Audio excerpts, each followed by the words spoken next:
The first Thanksgiving without David was exactly as difficult as I'd imagined. The empty chair at our table seemed to mock me, and Michael, our 15-year-old son, had barely spoken 3 words since waking up. He'd grown so much like his father in the past 7 months. Quiet, thoughtful, carrying the weight of unspoken words behind his eyes. "We could order pizza instead," I offered, watching him push turkey around his plate. "Break tradition a little." He shook his head, still not looking up. "Dad loved your turkey." He did. I swallowed hard, fighting back tears. David had always made a show of dramatically savoring every bite, proclaiming each year's turkey the best yet. Now the bird seemed dry and tasteless in my mouth.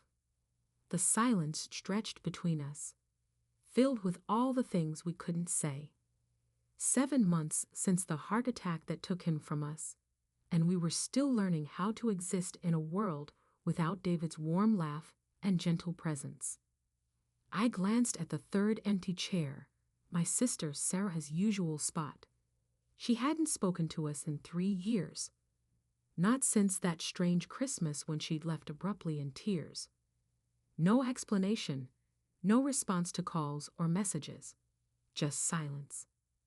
"Mom?" Michael's voice pulled me from my thoughts. He was holding his phone, staring at the screen with an intensity that made my heart skip. "What is it, honey?" I found something about Aunt Sarah." He hesitated, turning the phone over in his hands. "About why she stopped talking to us." The fork slipped from my fingers, clattering against the plate. "What do you mean?" "Dad made her promise not to tell you. But now that He stopped, taking a shaky breath. "I think you should see this." He stood up, walking around the table to hand me his phone. On the screen was a text conversation between him and Sarah from 2 days ago. "Michael, Aunt Sarah, I miss you. Mom misses you. Now that Dad's gone, can't you tell us what happened? Sarah, I'm so sorry, Michael. Your dad made me promise. He said it would destroy your mom if she knew." Michael, "Knew what? Please, we need to understand." "Sarah, I can't be the one to tell her, but check the bottom drawer of his desk at the lake house. Behind the false back. He kept everything there." My hands trembled as I read the messages. "The lake house? We haven't been there since Aunt Sarah stopped talking to us." Michael finished quietly. "Dad always had some excuse why we couldn't go back. The lake house had been our summer retreat, a small cabin David had inherited from his parents. We'd spend every summer there until 3 years ago, when suddenly David started claiming it needed repairs, that it wasn't safe, that we should sell it." "What's in the drawer, Michael?" He shook his head. "I don't know. I haven't been there." "But Mom." He took the phone back, scrolling to show me more messages. "Aunt Sarah sent me this picture." It was a photo of David, much younger, maybe from 15 years ago. He was standing with a woman I didn't recognize, both of them smiling at the camera. They looked comfortable together, intimate. "There's more," Michael said softly. "But I think we need to go to the lake house. You need to see for yourself." I stared at my half-eaten turkey, my appetite completely gone. "Does Sarah know about what's in the drawer?" "She says she found out by accident. That's why she left that Christmas. Dad made her swear not to tell you, said he would handle it himself." Michael's voice cracked slightly, but he never did he? "No," I whispered. He never did. The drive to the lake house the next morning was silent. Michael had insisted on coming with me, though I tried to convince him to stay home. "You shouldn't have to deal with this," I'd argued. "Mom, I'm not a kid anymore," he'd replied, sounding so much like David it hurt. We do this together. The cabin looked exactly as I remembered it. Though the paint was peeling and weeds had overtaken the garden I'd once tended so carefully. My hands shook as I fitted the key into the lock. Inside, everything was covered in a thick layer of dust. Furniture draped in sheets looked like ghost sentinels in the dim light. The musty smell of abandonment filled my lungs as we made our way to David's study. The desk was where it had always been, overlooking the lake through a large window. How many hours had David spent here, supposedly working on his novel? How many lies had been written at this very desk? Michael found the drawer Sarah had mentioned. It took us several minutes to locate the false back, and when it finally came loose, I almost wished it hadn't. Inside were letters, dozens of them, spanning over a decade. Photos, bank statements, and a letter addressed to me, dated just 2 weeks before his death. My hands trembled as I opened it. My dearest Elizabeth, if you're reading this, it means I'm gone, and the truth I've hidden for so long has finally come to light. I'm a coward for not telling you while I lived, but I couldn't bear to see the love in your eyes turn to hatred. The woman in the photos is Catherine. We met before you and I did, back in college. What began as a chance encounter became something I couldn't seem to end, even after I met and fell in love with you. The lake house became our meeting place, a few times each year. Catherine died 6 years ago, cancer. Sarah discovered everything when she came to the lake house unexpectedly and found me grieving. I made her promise to keep my secret, telling myself I would find the right time to confess everything to you. But there is no right time to destroy someone's trust. No good way to admit to years of betrayal. So I remained silent, carrying this guilt, watching you love me with a purity I never deserved. The bank statements show the money I sent to support Catherine's treatment, and later, to help her daughter through college. Yes, I have a daughter you never knew about. Her name is Emma.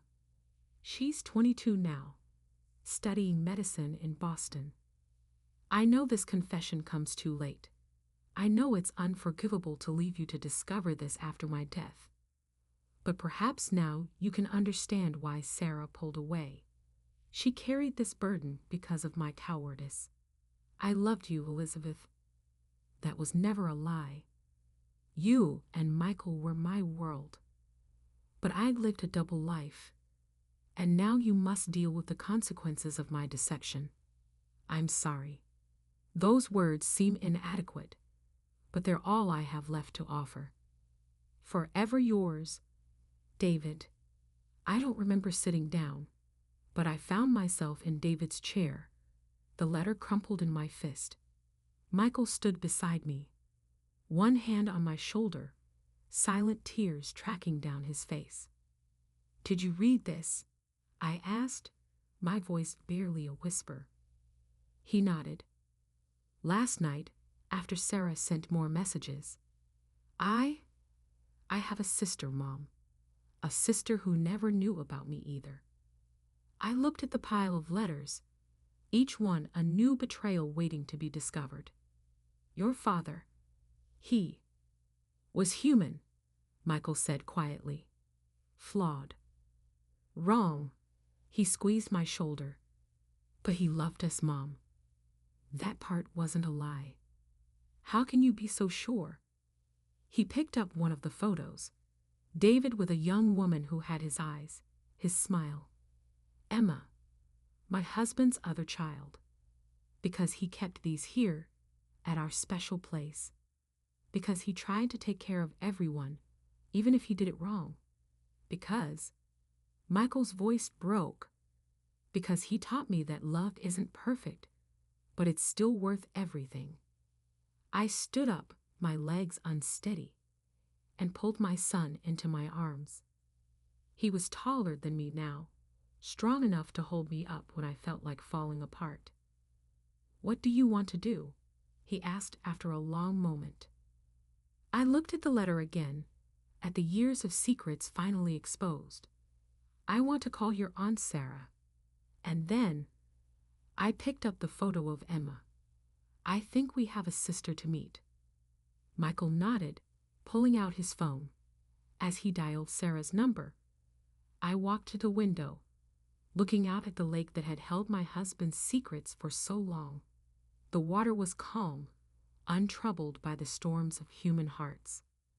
Somewhere in Boston, a young woman was studying medicine, carrying David's eyes and smile, never knowing she had a brother who shared those same features, never knowing about the stepmother who had just discovered her existence. The phone rang, and Sarah's voice, thick with tears, answered, "Elizabeth? I'm so sorry. Don't be," I said, watching a bird skim across the lake's surface. "You were protecting everyone, just like David asked. But now it's time for truth. All of it." The drive home from the lake house felt longer than the journey there. My hands gripped the steering wheel so tightly my knuckles were white, while Michael sat beside me, scrolling through years of hidden photos on his phone. Sarah had sent him everything she knew about Emma. "She graduates medical school next spring," he said quietly. "She looks so much like Dad in these pictures." I glanced at the phone. Emma had David's dark curls and his distinctive dimple when she smiled. The resemblance was like a punch to the gut. "Sarah says she doesn't know about us either," Michael continued. "Catherine never told her about Dad's other family, his real family." I couldn't help but say bitterly, "Mom," Michael's voice was gentle but firm, "we're all real. That's what makes this so complicated." When had my son become so wise? I wondered. Had the weight of his father's death forced him to grow up too fast, or had David somehow prepared him for this moment? We arrived home to find Sarah sitting on our front porch, hugging herself against the November chill. She stood as we pulled in, her face a mask of anxiety and guilt. "I should have told you years ago," she said as soon as I stepped out of the car. "That Christmas, when I found him at the lake house." "Let's go inside," I interrupted. "This isn't a conversation for the neighbors."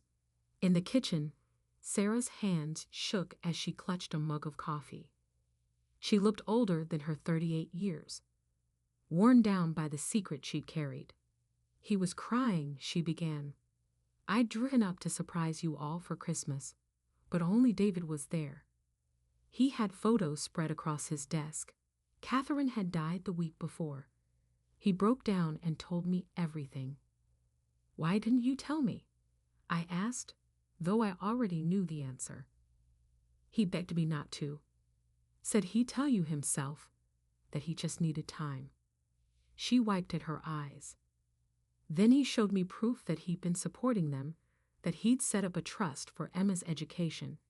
He was trying to do the right thing in his own way." "The right thing would have been honesty," I said. "I know, but he was my brother-in-law, and I loved him too. He said it would destroy you, destroy Michael's relationship with him." She looked at my son apologetically. I convinced myself it was better to stay quiet, to protect everyone. And when he didn't tell me, when years passed, I couldn't bear to be around you, knowing what I knew. It felt like every conversation was a lie. She reached for my hand across the table. So I pulled away. It was cowardly, but I didn't know what else to do. Michael, who had been quietly listening, finally spoke. "Have you met her? Emma?" Sarah shook her head. "No, but I followed her on social media. She posts about medical school, about wanting to cure cancer like the one that took her mom. She seems amazing." "Does she know about David being her father?" I asked. "Yes, Catherine told her when she was 18. But from what David said, she was asked to keep her distance, to protect his family." Sarah's voice broke. Our family. I stood up abruptly, walking to the window. Outside, the world looked deceptively normal. Neighbors decorating for Christmas, children playing in leaf piles. How could everything appear so unchanged when my entire reality had shifted? I want to meet her, Michael said firmly. I turned back to face them. Michael, she's my sister, Mom. My only sibling. And she's been alone since her mom died. He pulled out his phone, showing me another photo. Look at her. She has Dad's eyes. My eyes. The photo showed Emma in a white coat, presumably at her medical school, beaming at the camera. The resemblance to Michael was startling. They had the same crinkle around their eyes when they smiled, the same slight tilt of the head. What if she doesn't want to meet us? I voiced my fear. What if she blames us for keeping David from being a real father to her? Then at least we tried, Michael said simply. Dad's gone. We can't change the past, but we can choose what happens next. Sarah pulled out her own phone. I have her email address. David gave it to me in case something ever happened to him. My hands were trembling again. What would we even say? Hello, your father died. And by the way, you have a brother and a stepmother who just found out you exist. We tell her the truth, Michael said. That's what's been missing from this family for too long. I sat back down, feeling the weight of the decision pressing on me. Part of me wanted to burn those letters, forget what we'd learned, preserve the memory of my marriage as I'd known it. But looking at my son's determined face, I knew that wasn't an option. Okay, I whispered. But I think I should write to her first. Mother to daughter, even if I'm not the mother she grew up with. Sarah nodded encouragingly. I think that's right. And Elizabeth. She reached for my hand again. Thank you for not hating me for keeping this secret. I don't hate you, I said quietly. I understand why you did it, but no more secrets in this family. We've had enough of those. That night, after Sarah left and Michael went to bed, I sat at my computer staring at a blank email. How do you begin a letter like this? What words could possibly bridge the gap between strangers who should have been family? Finally, I began to type. Dear Emma, my name is Elizabeth Marshall. Until yesterday, I didn't know you existed, but I was married to your father, David, for 18 years. He passed away last spring, and in his final letter to me, he told me about you and your mother, Catherine. I'm writing not to disrupt your life or to place any obligations on you, but because you deserve to know that you have a brother. His name is Michael. He's 15. And when he saw your picture, he immediately recognized himself in your smile. I want you to know that I'm not angry with your mother or with you. The choices David made were his own, and while they've left us all with complicated feelings, they've also given us an opportunity, if you're willing to take it. Michael would very much like to meet his sister, and I would like to know the daughter of the man I loved, even if that love was more complicated than I knew. I understand if this is overwhelming or unwanted. Please know that whatever you decide, we respect your choice. If you'd like to know more about your father's other family, or if you'd simply like to see photos of Michael, the resemblance is remarkable. We're here. Take all the time you need to process this. We'll be here when and if you're ready. With hope, Elizabeth. I hit send before I could lose my courage, then sat back, tears finally falling freely. In a few hours, Emma would wake up to an email that would change her world, just as my world had changed at the lake house. Would she respond? Would she want to know us? Or would she choose to keep her distance, protecting herself from more complicated family dynamics? The answers would come with time. For now, I had to focus on healing my own heart, on helping Michael process this new reality, on rebuilding the relationships that David's secrets had damaged. I looked at the photo of Emma one more time before going to bed. My husband's daughter, Michael's sister, a young woman who had lost both her parents and never known she had more family waiting to know her. "Oh, David," I whispered to the empty room, "what else did you leave us to figure out?" The response came 3 days later, while I was grading papers at my desk at school. The notification on my phone made my heart stop. From Emma. Subject: About David Marshall. My hands shook as I opened the email. Dear Elizabeth, I've written and deleted this email a dozen times, trying to find the right words. How do you respond to learning you have a brother? That your father's other wife wants to know you? Dad, I hope it's okay that I call him that. Told me about you and Michael when I turned 18.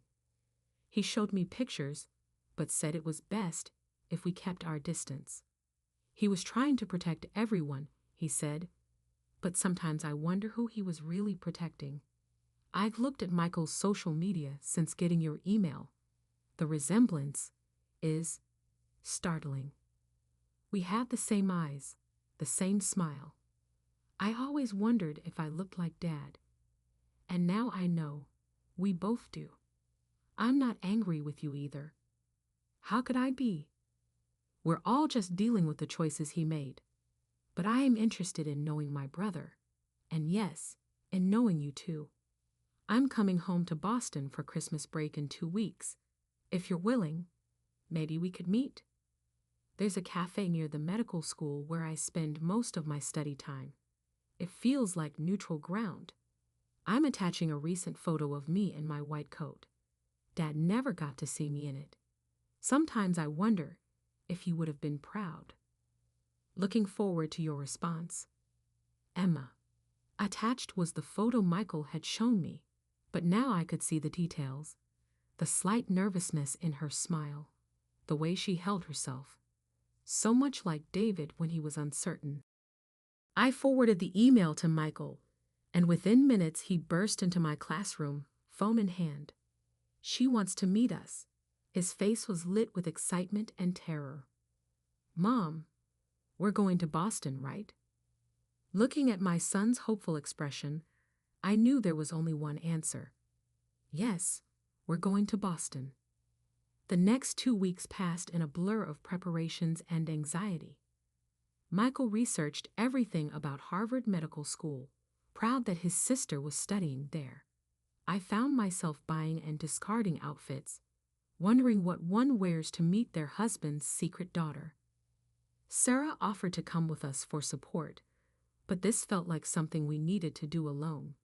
Just me, Michael, and the young woman who would either become part of our family or remain a bittersweet reminder of David's double life.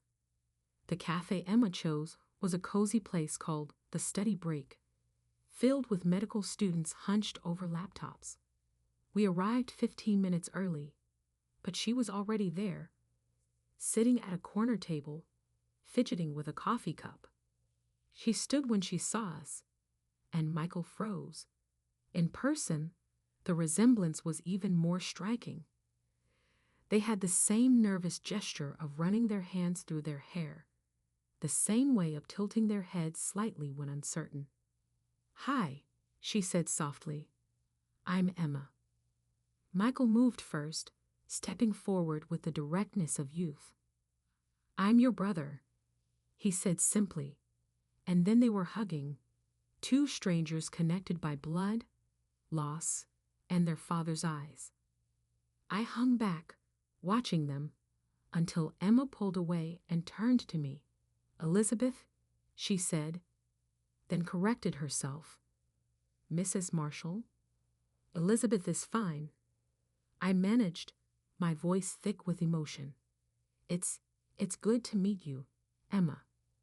We sat down, ordered coffee, and began the strange dance of getting to know someone who should have been family all along. Did he talk about us?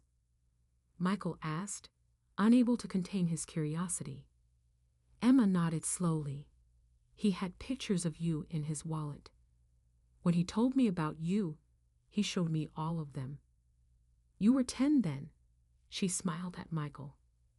He said you were brilliant at math, just like him. I still am, Michael said, then blushed. I mean, no, it's good to know some things run in the family.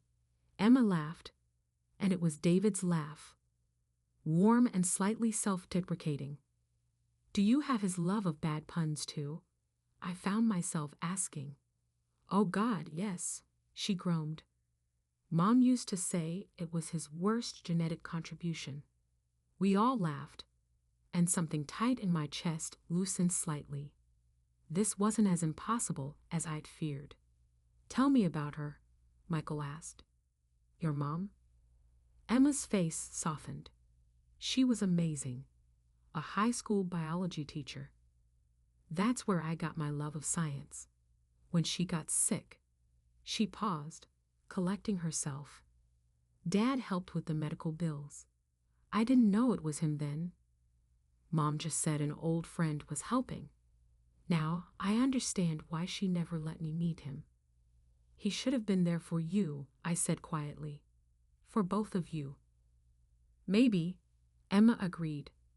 But then he might not have been there for you and Michael. There were no good choices, were there? Her maturity struck me. She'd had longer to process this reality than we had grown up knowing there was a part of her life that had to remain secret. I have something for you, I said, reaching into my bag. We found these at the lake house. I handed her a bundle of photos, David with her as a baby, toddler, young child. The secret visits he documented but never shared. Emma's hands trembled as she looked through them. I never had baby pictures with him, she whispered.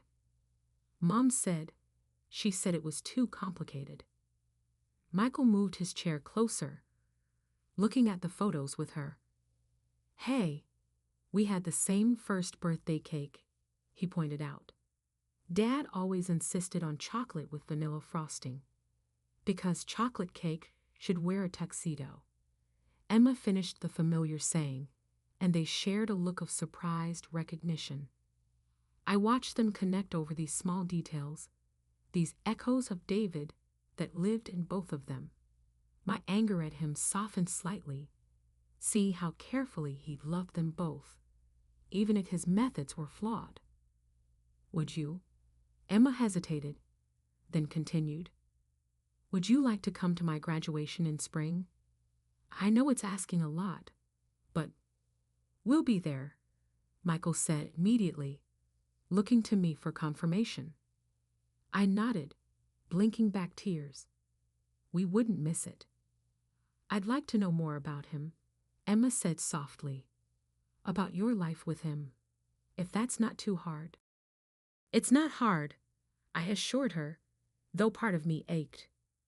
He was complicated, but he was a good father to both of you in his own way. We spent the next 2 hours sharing stories, filling in the gaps in each other's knowledge of David. Each tale seemed to build a bridge between us, connecting our separate lives into something new and unexpected. As we prepared to leave, Emma hugged us both again, holding on a little longer this time. Thank you, she whispered, for finding me, for wanting to know me. Your family, Michael said firmly, even if Dad messed up how we got here. Walking back to our hotel, Michael slipped his hand into mine, something he hadn't done since he was small. Mom, are you okay? I looked at my son, seeing David in his concerned expression, seeing Emma's smile in his face. I'm getting there, I said honestly. We all are. 6 months later, I sat in the audience at Harvard Medical School's graduation ceremony, watching Emma Collins Marshall walk across the stage to receive her diploma. She had taken David's name legally 2 months earlier, a decision that brought both tears and healing to our newly expanded family. Michael sat beside me, beaming with pride, holding up his phone to record every moment. Sarah was on my other side, squeezing my hand as Emma's name was called.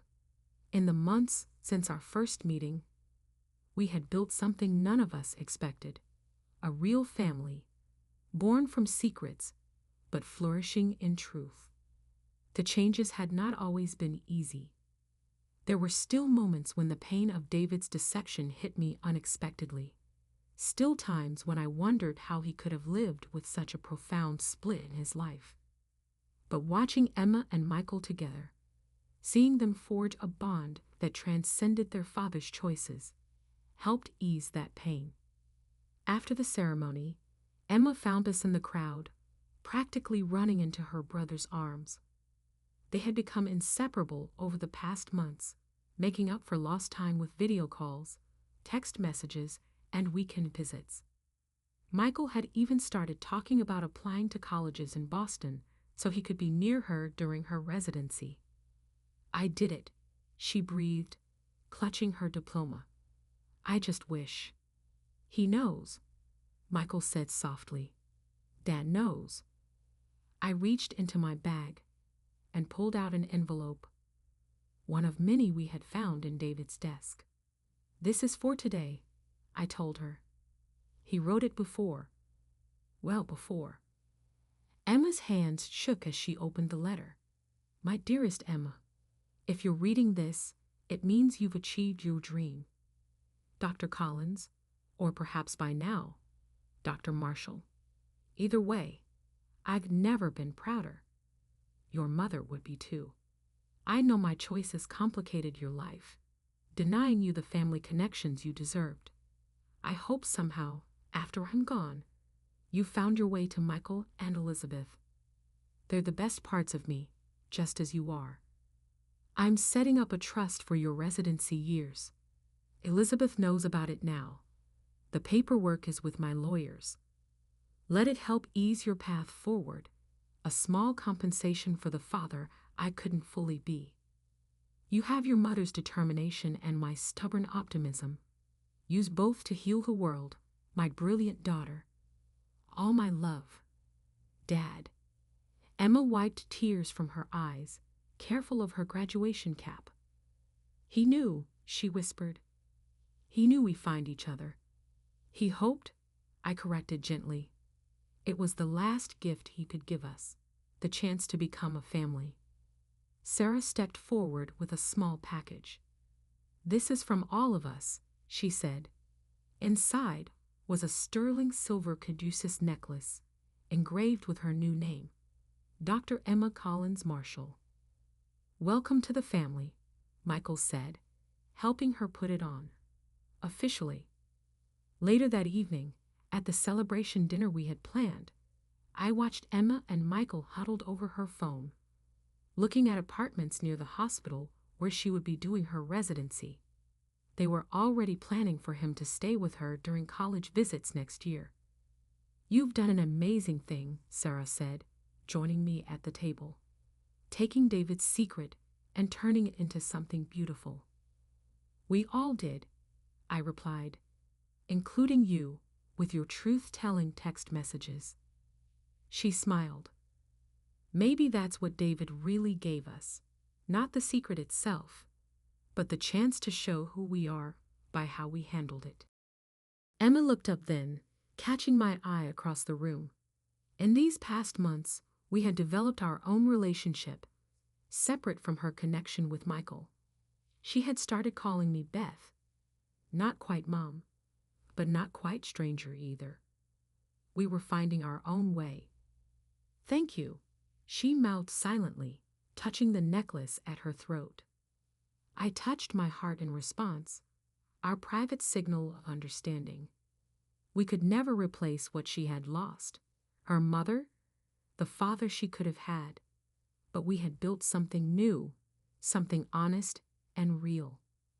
Michael threw his arm around his sister's shoulders, both of them laughing at something on her phone. They had the same laugh, the same crinkle around their eyes. David's legacy living on in both his children. You know what Dad would say about all this? Michael asked loudly enough for us all to hear. What? Emma smiled, already knowing the answer. Sometimes the best families are the ones we build after the walls come down. Michael quoted one of David's favorite sayings. To walls coming down, Sarah said, raising her glass. To truth, I added. To family, Emma and Michael said together. We clinked our glasses, celebrating not just Emma's graduation, but our own transformation. From secrets and silence, we had built something stronger than deception, more powerful than the past. David's choices had shaped us all, for better or worse. But in the end, it was our choices that mattered more. The choice to reach out, to forgive, to build bridges instead of walls. Looking at my expanded family, I finally understood. Sometimes the most beautiful things grow from broken places if we are brave enough to plant seeds in the cracks.